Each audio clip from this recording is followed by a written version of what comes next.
दोस्तों, आपने महाभारत बहुत बार देखे होंगे, लेकिन कभी आपने सोचा है कि आखिर पांडव जो है पांडु के मृत मांस क्यों खाए थे? आखिर क्या ऐसी मजबूरी आ गई थी कि अर्जुन, नकुल, सहदेव, भीम, युधिष्ठिर सभी भाइयों को अपने मरे हुए पिता का मांस खाना पड़ा था?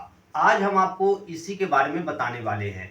जैसा कि आप जानते हैं कि पांडव कहने का मतलब हुआ अर्जुन, नकुल, सहदेव, युधिष्ठिर, भीम, और इनके जो पिता थे उनका नाम था पांडु।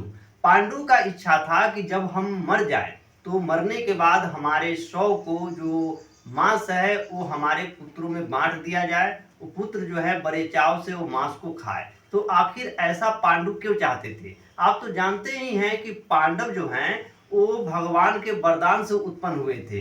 कोई पांडु का ये वंश तो थे नहीं। इसीलिए पांडु चाहते थे कि हमारे पास जो भी ज्ञान है वह ज्ञान का स्थानांतरण कैसे होगा पांडवों में। तो इसके लिए उन्होंने तकनीक अपनाया था कि जब हम मर जाए तो मरने के बाद हमारा जो मांस है वो सभी भाइयों को दे दिया जाए खाने के लिए। इससे हमारे अंदर जो भी बुद्धि है वो बुद्धि हमारे पांचों पुत्रों में बराबर बराबर बंट जाएगा। लेकिन आपको भी बताते चले कि पांचों पुत्रों में से सिर्फ सहदेव है वही खाया था अपने पिता का मांस। इसलिए उसको भूत, वर्तमान, भविष्य तीनों का ज्ञान था। बाद बाकी जो चार भाइयों थे उन्होंने अपने मृत पिता पांडु के मांस खाने से इनकार कर दिया था।